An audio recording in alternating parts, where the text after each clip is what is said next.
Welcome into Clippers Talk, an off-season edition. I'm Adam Moslin, your host here. What was once just a podcast is now in YouTube form. You can see us, you can experience the rooms we live in and the living situation we have going on in the rooms we live in. Big show for you today.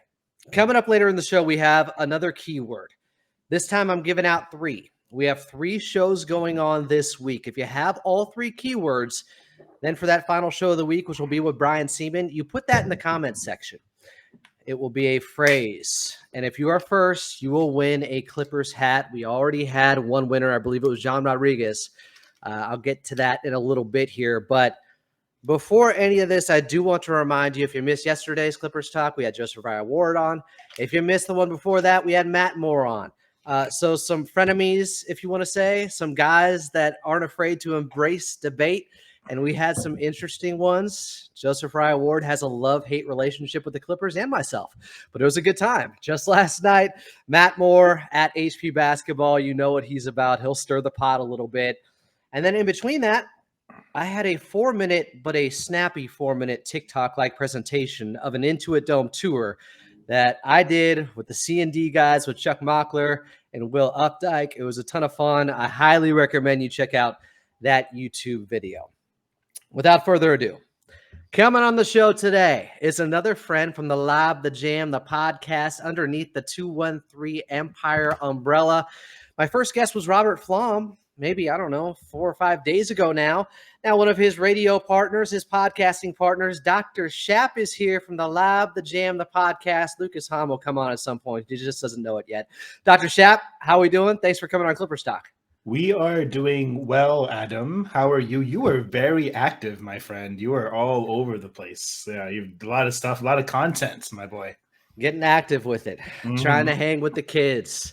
How do you do, fellow kids? I'm doing my best right now to be active on social media. So at Follow Adam A is where you can find the YouTube. At Clippers Talk is the Instagram.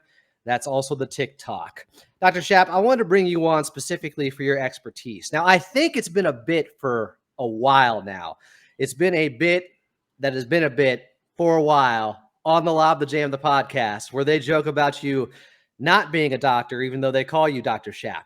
But I think you do have some credentials. Am I wrong about this? Yes, I am an MD. It is very true. Lucas has come to my practice. He's just a jerk. What a hater. He's a hater. He's a huge hater. He knows this. He has no qualms about how he's a hater, for sure. Maybe he's a pro-denti guy and anti-doctor guy or something. Maybe one of those. I'm not saying that. Yeah. Now, I want to ask you because, and maybe you can give a little bit of background of what you do and how this could relate. We can't get into any, specifics regarding Kawhi Leonard and what's been happening over the last 4 years, of course. Yeah. We can speak in generalities. We can make educated guesses now that you are here.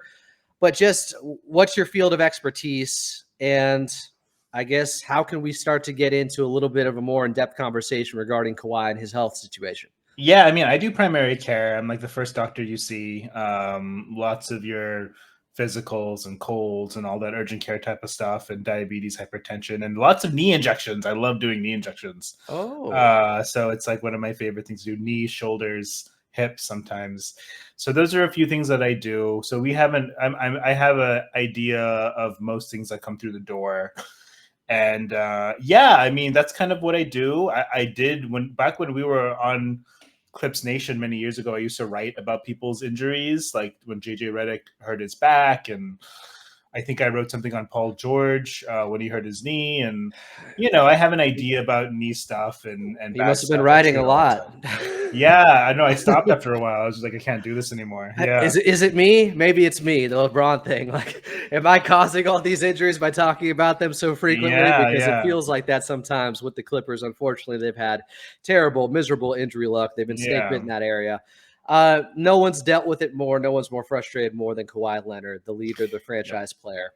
So this will be the 4th straight season, or this was the 4th straight season that he was not able to start or complete a playoff run going back to the ACL tear back in 2021.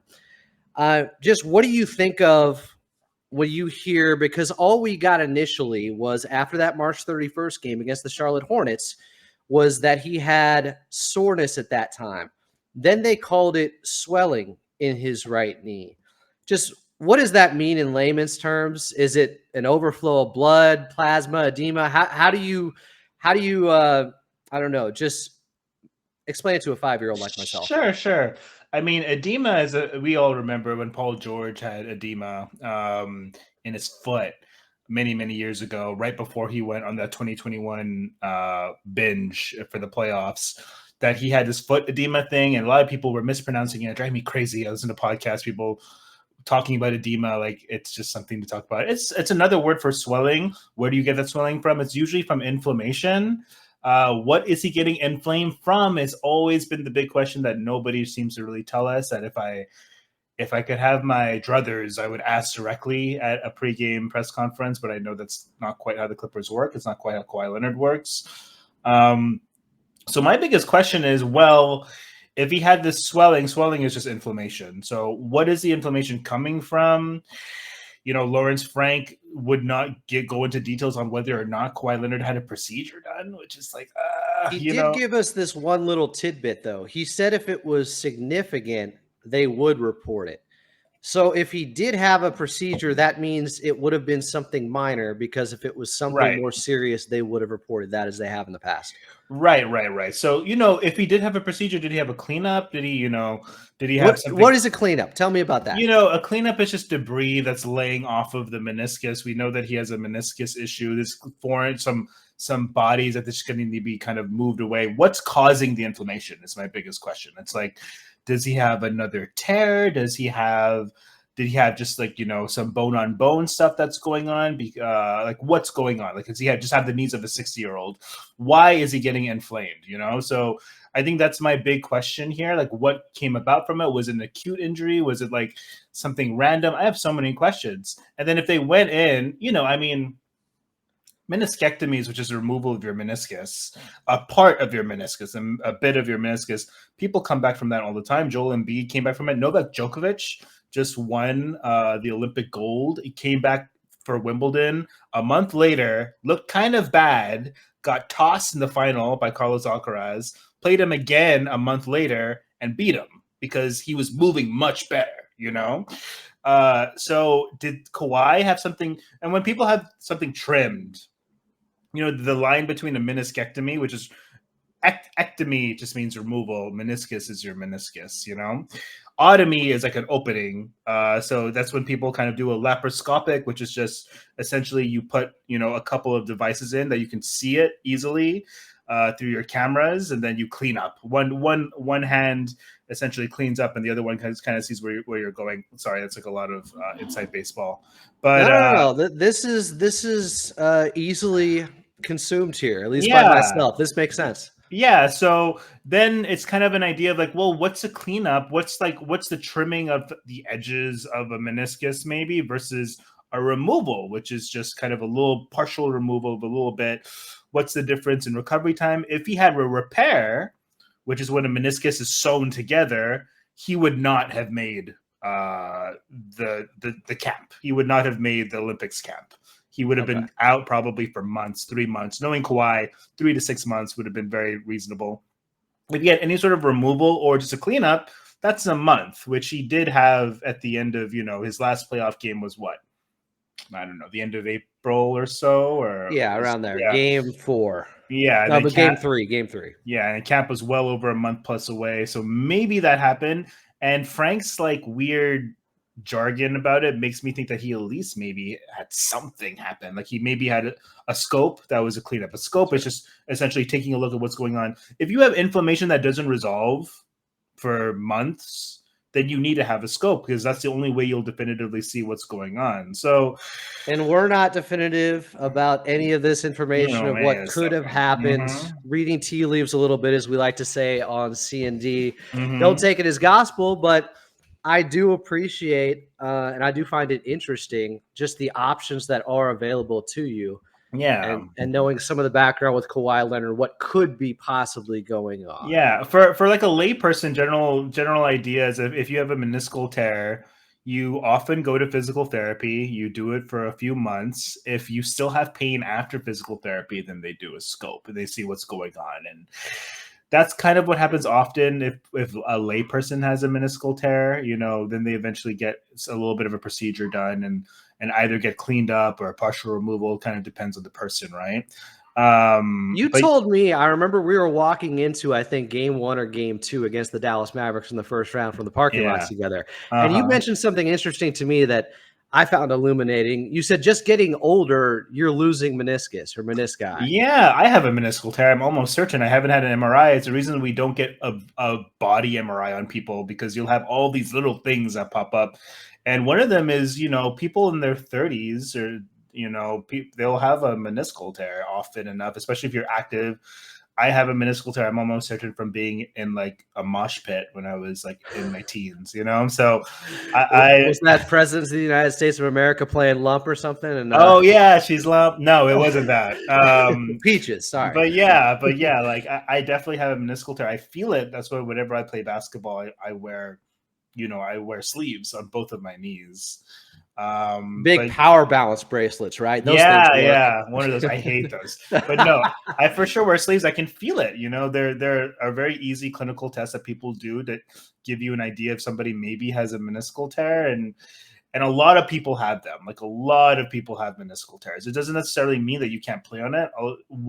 There's so many different types of meniscal tears. Plenty of people have played on meniscal tears that don't even know it. Whereas other people will have inflammation and they'll lock, like their leg will lock, and then they'll be like, "Oh, I can't play on this," and then that's when more needs to be done to see like what comes next. So obviously we're hoping for the best with Kawhi Leonard, with him being able to stay healthy this season. Do you think they do take a different approach or go back to, as Coach Lou alluded to, and point blank jokingly said, it seemed tongue in cheek at the time because they just were bounced from the playoffs in game 6. But I think one of the first comments he said was, we're going back to load management. And he was kind of joking, but a lot of people are like, well, at this point, I don't know how you can criticize Kawhi for trying to do everything he can to get a little bit more rest in between games. Listen, man, I love Kawhi Leonard. I think he's one of the best basketball players I've ever watched. It's really hard to depend on that guy to play a stretch of games, especially playoff games, without seeing it. Like, it's kind of insanity to think like, oh yeah, Kawhi's going to be fine next year. Like, we're going to get it together. He'll play more. I think he has been dependable to play a stretch of games in the regular season. That's really cool. Like, that's nice. He's flash prime Kawhi last year, the year before. Like, he's looked great for stretches of the season, but the quiet nature of the team, like talking about if he had a specific injury, like it's really hard to like depend on Kawhi Leonard if suddenly he's playing, the Sixers or the Hornets, and then he's suddenly out and we just don't know why. He just had swelling. Like, what's going on? It's hard for me to think that you need to have a really specific regimen for him. Kawhi Leonard has a NBA basketball body unlike any other player, maybe in NBA history. Like, there should be a book about him, like just him. Everyone's body is different, and specifically when it comes to basketball bodies, his is especially unique. Yeah, I mean, he's had this degenerative quad stuff, harkening back to the Spurs. Then he has an ACL tear. Then he has a meniscal tear. All this stuff compensates, man. Like, all this stuff, like your quad reacts to your knee, like reacts to your ACL, reacts. That's why when he very clearly said, I think that first year he was back, that this is like a multi-year recovery period for sure for him. It is, because he already has messed up legs and he's already getting used to his. It's almost like an out-of-body experience. Like, people, when they feel totally fine after an ACL tear or whatever, they're just getting used to their body again and like trying to feel comfortable to the point they were before the injury, because it's traumatic, It's always been remarkable to me how Kawhi has been able to respond, and on the offensive end especially, continue to get more and more efficient and refined his game while dealing with all these injuries. Because we may have seen in that 30-game stretch over this past season, after the ACL, after the meniscus, where he was putting up legendary historical efficiency numbers for the NBA, like one of the best stretches of his career. Right then, like, he seems to respond and bounce back. It's just whether or not he can sustain it for a long enough period of time, right? Yeah. Is there anything too, because we hear a lot of people say, well, his body just hit the wall at the end of last season. I think he ended up playing 67 or 68 games, and his knee just said, that's enough. And that's why it started to swell up. Or did it need to be something where there was an acute injury or something was tweaked against the Charlotte Hornets? Or was it just the accumulation of wear and tear over a season? Like, is there really a threshold that you cross and then it's like, okay, no more? He has this many games in him. And because with the Toronto Raptors, their team of doctors specifically came into that season, I think, saying he's playing this many games. This is how many we're allowing him to play. And it worked, obviously. They were successful. They won the championship. Kawhi was still limping at the end of that run to some degree. But is that, I don't know, a plan of attack with the way to go about this? Man, they're going to need to be very specific with Kawhi. It's really hard to be like, oh, this is the number of games. It's a threshold. It's really hard to know the accumulation of inflammation that happens in a specific knee over the course of a season. You would generally be more concerned that if somebody really got hit in that knee and then caused something to happen intrinsically, that's what will cause the inflammation. With Kawhi, he probably just has a degree of load management that he has to be able to hit. It's really hard to know what exactly is the game number, what exactly is the minute number. A lot of it is going to be a lot of tolerance. It's going to be a matter of like, well, how do you feel? Like, do you feel like crap at the end of this game? Could you take a couple of games off? A lot of it's going to be communication with Kawhi and feeling how his knee feels, how it looks.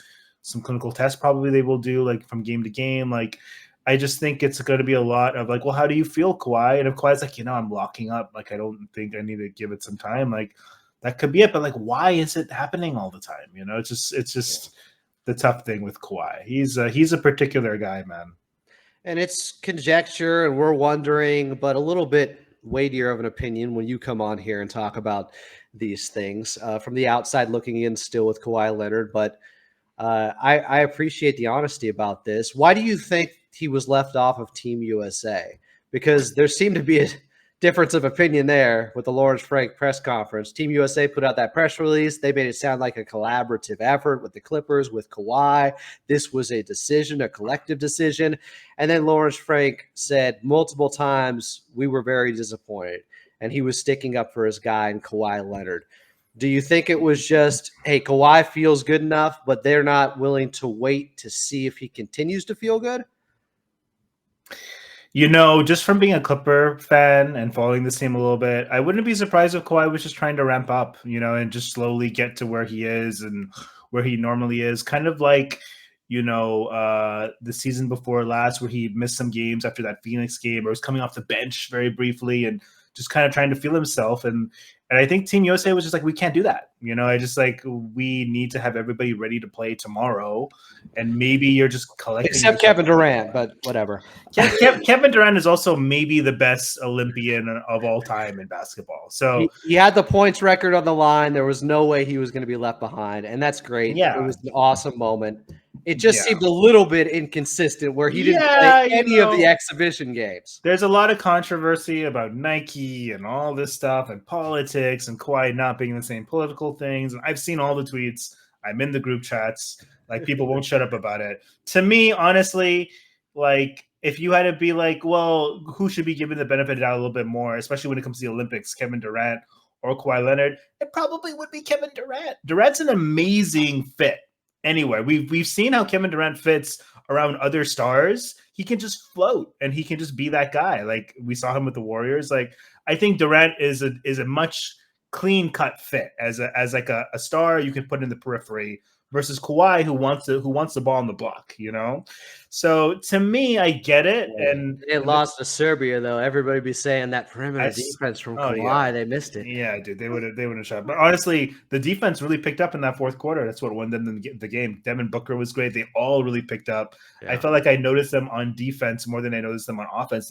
Serbia wasn't able to get into anything unless it was Jokic, and Jokic couldn't catch the ball. So I get it. I mean, I also wanted Kawhi to go out there and look good, but I get why the Clippers are. He's used to a team that's been recurrently so patient with him. Team USA probably isn't like that. Team USA is probably like, dude, we got to get the show on the road, Well, I'm glad they pulled through. They got the gold medal. That was one of the most dramatic runs we have seen in international play during the Yeah. Olympics. It was really fun, and it feels like, 4 years from now, it's going to be a much bigger challenge with the guys and Wemby being older. This could be the end of a run with Team USA. What, 5 straight goals, or is it now 6 that they're at because they won I, this? I don't know. Utter dominance since 2004. And moving on to some other less serious issues with this team where we can have a little bit more fun here. I want to talk about your guy because he is your guy. He has been your guy. You have been in the trenches having his back like he's Russell Westbrook and you're a Russ stan, but instead it is Kris Dunn with Yeah. a K. He's a killer defensively, and all the numbers have said it for some time now. It's funny to me. I never would have expected, he's a serviceable offensive player in areas, and he can shoot the three. I think over 150 threes or something like that the last couple of years with Utah. He's been above 38%. But when he was balling at Providence, I thought this was somebody who was going to be a Kemba Walker type almost, instant offense off the bench type of player. Instead, he's carved out this career, as you know so well, by making his mark on the defensive end. Yeah, I love Kris Dunn. I loved him since he was drafted. I'm a fan of these defense first type point guards. A lot of them. I mean, I was pulling for even Dante Exum like at the close of last year. I like it's my kind of role player. I don't know why, but I mean, I was watching Dunn pretty closely when he was on the Agua Caliente Clippers a few years ago because I thought he was exactly what the team could use. Like, I thought he was a perfect Patrick Beverly type of replacement. Like, Pat would only have so many years left. I kind of thought that, oh, this is perfect. We can just put Dunn on the minimum. We can bring him up, and he can kind of replace Pat in that defense off the bench type of role, or defense first point guard, somebody who can handle the ball, very good assist to turnover ratio through most of his career, uses his body really well to get in front of people. But yeah, I mean, his calling card has always been defense. He was in the bubble. He was the 11th guy for a 10-man ballot, essentially. He's been one of the best defensive guards in the league over the last few years. I don't even think that's hyperbole. Like, I think Zach Lowe called him the best defensive guard in the league. He's just really good. I'm a fan of his. Like, I think he's a very good role player. And even last year, I kept thinking, like, the Clippers are trying to make Russell Westbrook Kris Dunn, essentially. They want him to defend first, don't take stupid shots, don't make dumb decisions, pass when you need to, and really just give it all on the other end and be within yourself a bit. Kris has bad things about him. His shot release is very slow. He's never going to be a positive spacer, even though he's shooting pretty well from deep. Very Lukumba Mute type numbers where teams will leave him. He'll make some shots and he will take them, but he knows his wheelhouse. He's not going to take many threes. So he's always going to be a negative spacer. The good thing about him is once he gets 2 feet like towards the rim, he's got a money floater. It's one of the best floaters in the game. He uses his body really well to kind of bounce off of guys when they give him that space. And he's just like a heady point guard. He knows how to make good passes, and he's a real next play up type of guy. So, and he can defend his ass off. He's had some of the hardest defensive assignments of the last few years. And, very notably, I always remember the Shea game that he had guarding Shea down the stretch. And that one game where the Clippers finally were first in the conference as late in the season as possible. It was because Kris Dunn shut down Shea Gilgeous-Alexander, of all people. We've seen him guard Paul George at the end of games. Like, he goes up and down. Worries me that Ty Lue will put him on bigger wings defensively and run 3 guard with guys like Norm and KPJ, which I don't really want. But he might do that because we have such this glut of guards on the team. I'm a fan of Kris. I think he fits with virtually every other guard on the team because every other guard is a shoot first type of guard. Norm, KPJ, Harden. The only guy is not quite there is Terrence, but Terrence is more of a wing, I think, now that we have all these guards. So I think that he fits really well. I'm excited. I mean, he's one of my favorite role players in the league for sure. So it's really nice, it's really nice to have a guy that, you like watching on your team. So for sure. You deserve it. You touched upon it a little bit there, but who do you think he pairs well with? Is he your backup starting? Is he your backup point guard? Is he slotted in there? And then how do you kind of construct the rest of the bench next to Kris Dunn? Yeah, I think Kris probably will work alongside Norm. It's funny to think, but I think Norm is actually my least favorite guard alongside Kris, just because I would like, especially after watching the Jazz had Keontae George, and that kid from Cleveland, whose name I'm forgetting right now. Why am I Colin forgetting? Sexton. Yeah, Colin Sexton. Awesome players. Both could handle the ball a little bit. Neither were like pure point guards. They're going to make George more of a point guard. Keontae George, he's very good in pick and rolls, but he was learning on the fly. So it's really nice to have Dunn next to some guy who can handle the ball a little bit, because every team's going to go under every Dunn screen. You're not going to create advantages with him running point. You can get advantages with him on the elbow, kind of running some of that stuff that we saw Harden and Westbrook run last year, but you're not going to run pick and roll with Kris Dunn and create advantages. So it'd be nice if they had like a guy that can do that. And Norm, of all the other guards, is the least likely guard to do that. He's just not very good with the ball in his hands. He's 1-to-1 assist to turnover ratio for most of his Clipper career. He's not really a passer in any regards.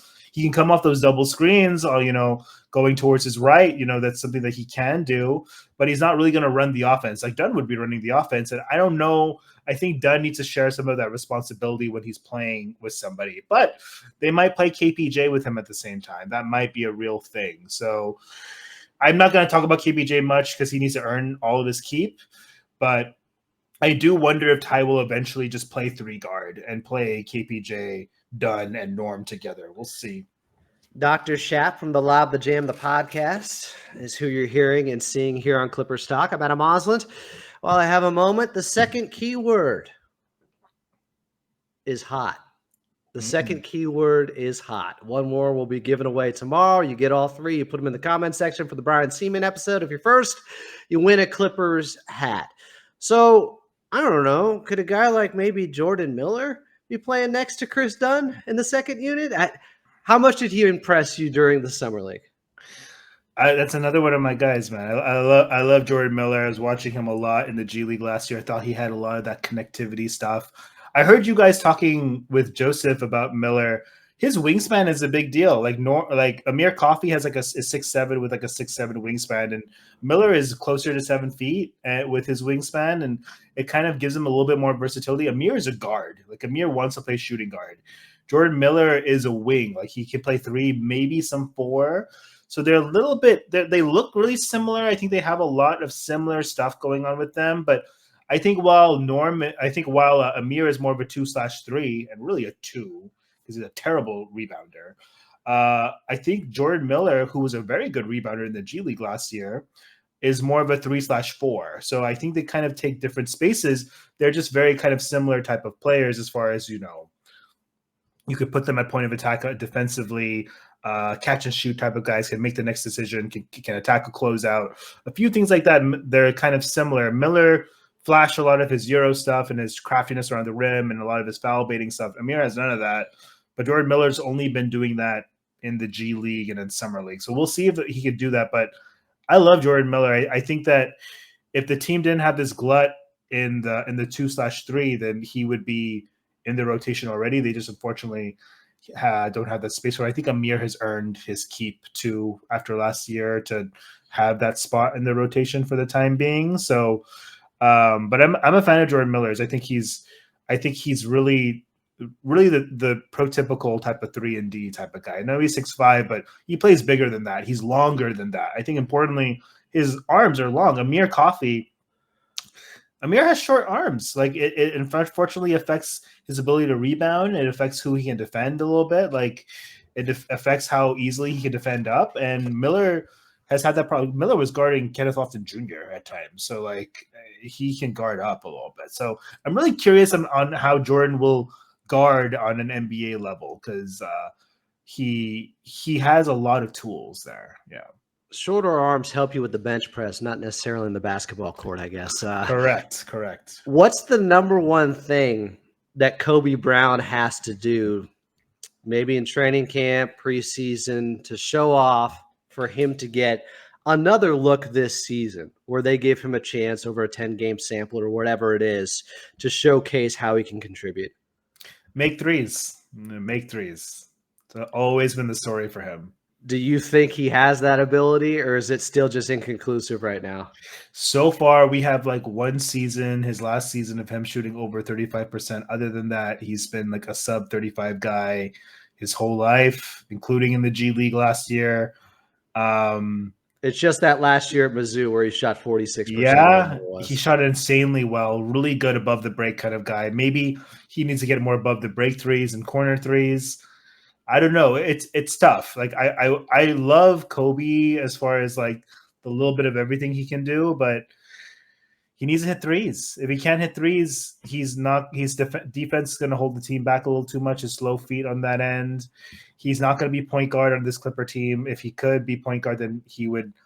If you had to have a point guard who was above 6'6", then Kobe would be an NBA guy. If your point guard had to be that way, but that's just not how the league is. You have James Harden on the team, So I think that there are spaces for Kobe, and I think he will be given plenty of opportunity to start the year. But I just don't know yet, man. I will hope he can do it, but because he's such a hooper, you can tell he's so smart. I think he knows where the next play is. He's such a good ball handler for his size. He's a good passer for his size. But unfortunately, he's all these things that are good for his size. And then the NBA is loaded with guys that are better than that, than him at those things. Yeah. So the Clippers, Yeah, so. What's your level of interest or already annoyance with the Kai Jones fan base that is clamoring for him to be a starter over Ivica Zubac? Just one guy said that to me. But is Kai Jones, what has he proven to you, and how much further does he need to go? Kai Jones has proven nothing. He has proven nothing. But the rap he did was quality, man. It was 3 minutes of acapella. I listened to it, Adam. I saw your comment. Like I did, but all he's proven to me is that he's long. He has long arms. He can dunk sometimes. That's it. I don't know anything else. He wasn't even particularly great in the G League aside from a few years ago. Like, I have no idea what this kid has. I often comp him to Jonathan Isaac because of how they look to each other. So I think that that's an idea that if Kai Jones could be that kind of guy, man, that would be amazing. But he's proven nothing. He's been a bad NBA player so far. So the overzoo stuff is so stupid. I don't even want to respond to that. But like he's proven nothing. I do think he's worth a flyer. I do think that that's the kind of NBA body the Clippers don't have and could use. I do think he has a degree of rim rolling that the Clippers don't have and could use. So I get the flyer. He has to prove it. Like, I just don't know how else to say it. But he looks every bit like a guy that should be able to play a little bit. So does Mo Bamba, But can they be effective NBA basketball players? We don't know. Not even for Mo Bamba. Like, we just don't know, I'm just betting on him being better than Mason Plumley was last season, especially after he came back from the injury. That was a guy who looked like he lost his basketball powers, or just his defensive instincts seemed to erode even more. I don't know. He was out of position so often. I will say about Mason Plumlee, when he was playing with the starters, he did a pretty decent job. When he was around players better than him that could take the ball out of his hands and just use him as a rolling guy, he looked competent. That's one thing I'll say about Mason Plumlee. He did lose his athleticism after the knee injury, but I think when you surrounded Mason with good players, he was good. Like, he wasn't bad. It's when you surrounded him with, another chaos agent in Russell Westbrook that he also looked crazy. But what can you do, if the point guard that you're playing with, can't score from anywhere? It's really hard to like really hype yourself up. I do think that Mason had some good moments with James Harden. And Mason's much more proven than Kai Jones. I'm hoping that Kai Jones is just as good as Mason Plumlee, because Mason was terrible to close the year, but he's definitely not as proven as Mason Plumlee. That's for sure. Yeah. Last Clippers question before we get to favorite, least favorite. Joseph Raya Ward said their ceiling is around 48.5 wins. Mm. Is that reasonable? Is that at all realistic with the state of things in the Western Conference and how many young teams are excelling and improving and getting better by the day? I mean, what Vegas has them at 40.5 right now as their over under. I would say that ceiling is reasonable, 46, 47 games. Shout out to Jamal Christopher, who on Twitter is always just like, man, I have a feeling that this team will be good if James Harden and Kawhi Leonard are healthy. Yeah, of course they would be. I do think that if Kawhi Leonard plays 65 games or more than 65 games, and the Clippers have a really good chance at being a 45 plus win team, because those are floor raisers. James Harden's a floor raiser, and so is Kawhi. It's tough. The West is so good. Every team is good. Even the bad teams are good. So It's just Portland. That's the only team that you can say we're getting a win tonight, or at least we should if Scoot doesn't go off. It really is just Portland. They have a ton of young guys, man. That team will make you work. So Simons is one of the best scorers in the league. So it's a tough West. I think 48. As a ceiling, reasonable. I think that's not unreasonable. Per usual, everything's dependent on health with this Clippers team. We're hoping for the best. We're hoping Kawhi Leonard will be feeling good. And Lawrence Frank did say that they expect him ready for training camp, ready to go. Favorites here. I'm going with this Ohtani blast I saw earlier in Milwaukee. I think it was his 37th home run. I don't know if he hit another one in the game because I had some other things to do and I went for a walk. It's just we are watching the modern day Babe Ruth. Like, we get to see this. And now on the Dodgers, he has a more prominent platform. I'm not even a Dodgers fan. I'm a San Francisco Giants fan. I got nothing bad to say about Ohtani. I can't get enough of watching this guy and feeling like we're living in a golden era of baseball because Ohtani's playing. He's amazing. I'm gonna see the Dodgers again at the end of the month. I kind of grew up liking the Angels. Like I just Angels in the outfield, and they had a nice run where the rally monkey, and I like the Angels. They beat my Giants. How dare you bring that up? Sorry, I apologize. Shout out Barry Bonds. But yeah, so when I saw the Angels fumble Ohtani, I was just like, of course, like when I've seen the Angels over the last like 5-6 years just fumble everything when it comes to Trout and Ohtani, just like what a mess of a franchise, man. Like seriously. But the Dodgers are loaded. The feel around the city is really palpable when it comes to the Dodgers. I've always felt like when the Laker fans say this is a Laker city, I kind of feel like it's a Dodger city, like I agree. Yeah. So I'm excited for them. I've low key kind of adopted the Dodgers. I'm not a baseball guy, but I will keep up with them, and I expect them to win multiple championships, man. They're going to be really, really good. So, yeah. Are you piggybacking on my favorite like this? Is that where you're going with it? Give me your favorite. It's not my favorite. My favorite. Let me see. A favorite can be anything for the audience's sake that you want to recommend to the viewers and listeners here. Something good over the past week. It could be something you dined on. It could be a workout like I had earlier where I recorded myself and that was disgusting. It could be anything. Yeah, I think my favorite right now is, I used to watch this show with my buddy in college. We used to watch it a bunch, and then I stopped, and then I saw it on CNBC or something. But my favorite right now is a show called Shark Tank. Hell yes. Yeah. I'm a financial guy in some ways. Oh, are you? No one would believe that. They think I'm a scatterbrained idiot. But I have CNBC on all day long. Mm-hmm. And what happens after the market closes and then 3 hours of recap? At 4:00 Pacific time, it turns into Shark Tank marathons. It's so good. So that's exactly what happened to me. And I watched it a little bit. I was like, damn. And then I was like, oh, this used to be on Hulu. And I went on Hulu, and every episode of Shark Tank is on Hulu. Ooh. Yeah. So now whenever I eat or if I have a moment, I just put on Shark Tank, and I'm like, you know what? I'm out. I'm with them. And I just find it so entertaining. I Google all the little products at the end of like every bit. I think it's really, really fun. And so I've been watching a lot of Shark Tank, and I got a little bit sick today. So I've just been marathoning Shark Tank, man. I'm just like watching a lot of Shark Tank. Yeah. I didn't think doctors could get sick. I thought that was impossible. It Oh yeah, shouldn't no, they happen. do. I appreciate you playing hurt. Give me a Yeah. little bonus favorite here because I didn't ask you about Intuit Dome. I don't know if you've already been there, got the Mhm. tour, Mhm. saw my YouTube video. Mhm. Uh, is there anything in particular, an element, a facet to Intuit Dome that you're looking forward to most? You know, it's a big difference being in a stadium made for basketball versus one that's not made for basketball. It's going to be so much louder. And that's the biggest thing I'm excited for.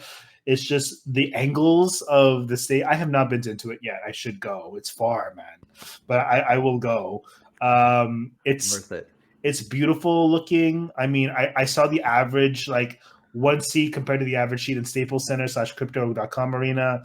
I think it's just going to be loud. Like, you know, I've been to a few arenas that have been made for basketball. I think Portland maybe was a little bit more basketball tailored, and it's just louder. So I'm really looking forward to that because, like, I was there for, you know, game 6 against Utah, and it was loud. The building was shaking. And I can't imagine what that kind of game would be like at Intuit Dome. Like the building's really going to be shaking. It's going to feel like Sacramento, you know. It's going to feel like old cowbell days. So like I think it's going to be so much fun when we're actually in games and there's actual excitement. I think the players will feel it from the opposite team a little bit more, and I will feel it as a fan. So I'm excited for that. Yeah. It piques my interest because we're all going to find out at the same time together. You know, Yeah. we all get to experience that together. Okay, least favorites here. I mentioned it earlier, but I took a video of myself because I've been a social media whore lately. I'm trying to play the game. And, you know, I was on the bench press, I was getting a spot. And then I told my spotter, my buddy from work, Jacob, it's like, record this. I'm going to throw this up on the TikTok and see how it goes. Is that Big Brother Jake that was with you? Not Big Brother Jake Warner this time. Okay, this was Jacob Gonzalez, who works at KFI down the hall from AM 570 at iHeartMedia. And so I put up 275. Oh boy. And what was funny was I was taking a little bit of a risk because normally I would want him there spotting, but I mean, he had to record. What's more important? I mean, my health and being alive after this gym session or getting that on TikTok. Yes, and I struggled at the very end. And if anybody wants to see it, it's at Clippers Talk, but got it up. I felt terrible about myself afterwards because I thought of all the fitness influencers that I had hated on for so long. Mm-hmm. And then I see the video and I see people in the background. They never signed off on this being in my stupid TikTok video. I'm really that a-hole now? Woof. I guess so. That's my least favorite. Man, shout out to you. My least favorite thing is global warming. No, I'm kidding. I think my least favorite thing, it is actually global warming, but I hate that the Olympics are gone. I loved it being on the background at all times. As a kid, I used to really I didn't like the Olympics as a kid, mostly because I loved late night TV when I was a kid. So not having Conan made me really sad. Oh, Conan's the best ever. Yeah. So I missed that. And I missed some TV shows when I was a kid. But now that I'm older, like I love the Olympics. I love all the stories from the Olympics. I love even something like water polo or anything that's on. I like get very fascinated by all the stories. I'm sad that it's gone. You know, it's such a fun time where you could just have sports on in the background at any time and just like have a good time. So that is my least favorite thing. They leave you wanting more, and more will be had in LA in 2028 when all the basketball events will be taking place at Intuit Dome. How cool is that? So much fun. He is Dr. Shap from The Lob, The Jam, The Podcast, 213 Hoops Empire with Lucas Hand. Don't Call Him Han, and Robert Flom, and various side guests like the Green Ranger when you show up for a couple episodes here and there with the Power Rangers. Hell yeah. It is must listen Clippers knowledge because they do deep dives, high level analysis, as you heard here today from Dr. Shap. I said it the other day, and it's true. I probably missed a handful of shows the last 5 years. Like it is required listening for me for prep for work. It just is. You guys are that brilliant, and I appreciate you coming on here today and exhibiting that here, Dr. Shap. We appreciate you, Adam. You're part of the 213 Hoops Empire too. Keep up all the good work you're doing. I listen to all the pods that you've been doing. Not so much the YouTube bits, but I will sometimes. But you've been doing good work, so we appreciate you, man. Clipper fans appreciate you. More coming in less than 24 hours. Brian Seaman will be Man. here on the show tomorrow. Your voice of the Clippers. Should I put a suit on for that episode? Should I make it look more professional? Should I surprise him with that? Maybe. I think he would get a kick out of it for sure. Yeah. All right. I'll do the bit. He'll probably have a backwards hat on like I do right now, but I'll be suited and booted for Brian Seaman because I want to show my respect and bow down to somebody with the golden pipes that are, I don't know, more gold than the Larry O'Brien trophy is something I always say for him. He has, I think, one of the greatest voices in broadcasting of all time. So excited to have him on. He's a friend of mine. If you want to check it all out, at Follow Adam A on YouTube. I'm at Follow Adam A on Twitter as well. At Clippers Talk on TikTok and Instagram. Oh, I hate it. Oh, I hate it so much. Oh, all these different places people have to go. It's just like the streaming wars. I don't want it, but I have to play the game right now. I'm sorry. I love you guys. I'm Adam Moslin for Dr. Shap. He will talk to you on the Lob the Jam, the podcast in the very near future. I will talk to you tomorrow when Brian Seaman joins me and we give away the third keyword. Love you. Talk to you then.